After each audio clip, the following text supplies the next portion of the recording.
Hello students, welcome to Senikota. আজি আমি তোমালোকৰ ক্লাস 6 সোশ্যাল সায়েন্সৰ চেপ্টাৰ নম্বৰ 7 অসম জলবায়ু প্ৰাকৃতিক উদ্ভিদ বন্যপ্ৰাণী আৰু কৃষিৰ প্ৰশ্ন উত্তৰবোৰ ডিসকাস কৰিম। আজি প্ৰথম প্ৰশ্নটো হৈছে উত্তৰ দিয়া ক। কি ভিত্তিৰ ওপৰত অসমৰ অধিকাংশ মানুহ নিৰ্ভৰশীল? উত্তৰত তোমালোকে লিখিবা যে কৃষিৰ ওপৰত অসমৰ অধিকাংশ মানুহ নিৰ্ভৰশীল। খ নম্বৰ প্ৰশ্নটো হৈছে যে চিৰসেউজীয়া উদ্ভিদৰ প্ৰধান বৈশিষ্ট্য কি? উত্তৰত তোমালোকে লিখিবা যে উদ্ভিদৰ গঠন চৰিত্ৰক বৈশিষ্ট্য জলবায়ু আৰু ভূ প্ৰকৃতি আদি চিৰসেউজীয়া গছৰ প্ৰধান বৈশিষ্ট্য। গ নম্বৰ প্ৰশ্নটো হৈছে যে মানাহ ৰাষ্ট্ৰীয় উদ্যান কোন জিলাত অৱস্থিত? উত্তৰ হৈছে মানাহ ৰাষ্ট্ৰীয় উদ্যান বাক্সা জিলাত অৱস্থিত। ঘ নম্বৰ প্ৰশ্নটো হৈছে প্ৰাকৃতিক উদ্ভিদ বুলিলে কি বুজা? উত্তৰত তোমালোকে লিখিবা যে যিবোৰ উদ্ভিদ অৰণ্য অৰ্থাৎ নানান হাবিত অথবা সাৰ নিদিয়াকৈ কোনেও যতন নকৰাকৈ নিজে নিজে উৎপন্ন হয় সেইবোৰ উদ্ভিদকে প্ৰাকৃতিক উদ্ভিদ বোলে। 2 নম্বৰ প্ৰশ্নটো হৈছে যে চমুকৈ উত্তৰ দিয়া। জলবায়ু বুলিলে কি বুজা? উত্তৰ অসমৰ তিনিওফালে থকা পৰ্বত পাহাৰ মালভূমি খাল বিল জলাশয় আদিৰ প্ৰভাৱত অসমত এক নিৰ্দিষ্ট বায়ুৱে বিৰাজ কৰে, ইয়াকে জলবায়ু বোলে।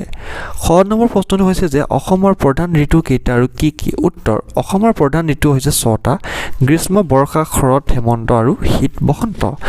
তাৰ পিছৰ প্ৰশ্নটো হৈছে যে বৰ্ষাকাল ধান খেতিৰ বাবে উপযোগী হোৱাৰ কাৰণ কি? ইয়াৰ উত্তৰটো হ'ব কিছু বায়ুপুঞ্জ উত্তৰ হিমালয় পৰ্বতত খুন্দা মাৰি ওপৰলৈ উঠে। এনেদৰে জলীয় ভাৱ বহন কৰি অনা দক্ষিণ পশ্চিম মৌচুমী বায়ু চেঁচা হৈ অসমত প্ৰচুৰ পৰিমাণে বৰষুণ দিয়ে, সেইবাবে বৰ্ষাকাল ধান খেতিৰ বাবে উপযোগী হয়। খ প্ৰশ্নটো হৈছে যে কৃষিৰ লগত জলবায়ু সম্পৰ্ক কেনেধৰণৰ? উত্তৰ জলবায়ু অনুসৰি খেতি হয় বুলি জনাজাত। ভাল জলবায়ুত সদায় ভাল খেতি হয়, আনহাতে জলবায়ুত প্ৰদূষিত গেছ থাকিলে খেতি ভাল নহয়। 9 নম্বৰ প্ৰশ্নটো হৈছে যে চিৰসেউজীয়া উদ্ভিদৰ আৰু পৰ্ণপাতী উদ্ভিদৰ পাৰ্থক্যবোৰ কি কি? উত্তৰ চিৰসেউজীয়া উদ্ভিদ আৰু পৰ্ণপাতী উদ্ভিদৰ প্ৰধান পাৰ্থক্যসমূহ হ'ল চিৰসেউজীয়া উদ্ভিদৰ হাবিত সাধাৰণতে নাগেশ্বৰ হলং হলখ শিশু আমাৰী অগৰু শুকান আদি মূল্যৱান উদ্ভিদ পোৱা যায়, আনহাতে পৰ্ণপাতী উদ্ভিদৰ হাবিত সাধাৰণতে চেগুন শাল সোণাৰু শিমলু কয়েৰ কদম শিলিখা ভোমোৰা নিম আদি মূল্যৱান গছ পোৱা যায়। 3টো হৈছে খালী ঠাই পূৰ কৰা। ক প্ৰশ্নটো হৈছে যে কোনো এটা অঞ্চলৰ কমেও 50 বছৰ সূৰ্যৰ পোহৰ উষ্ণতা বায়ুৰ চাপ বৃষ্টিপাত আৰ্দ্ৰতা আদিৰ গড় অৱস্থাকে দেশ বুলি কোৱা হয়। উত্তৰ হৈছে তোমাৰ জলবায়ু বুলি কোৱা হয়। খ নম্বৰ প্ৰশ্নটো হৈছে যে জলবায়ুৰ বৈশিষ্ট্যৰ ওপৰত ভিত্তি কৰি অসমত বছৰটোক 10টা ঋতুত ভাগ কৰা হৈছে আৰু উত্তৰটো হ'ব তোমাৰ 6টা ঋতুত ভাগ কৰা হৈছে। গ হৈছে ভাৰতবৰ্ষত চাহ উৎপাদনৰ ক্ষেত্ৰত অসমৰ স্থান হৈছে সৰ্বপ্ৰথম। খ মৌচুমী বতাহৰ বাবে বৰ্ষাকালত অসমত প্ৰচুৰ পৰিমাণে বৰষুণ হয়।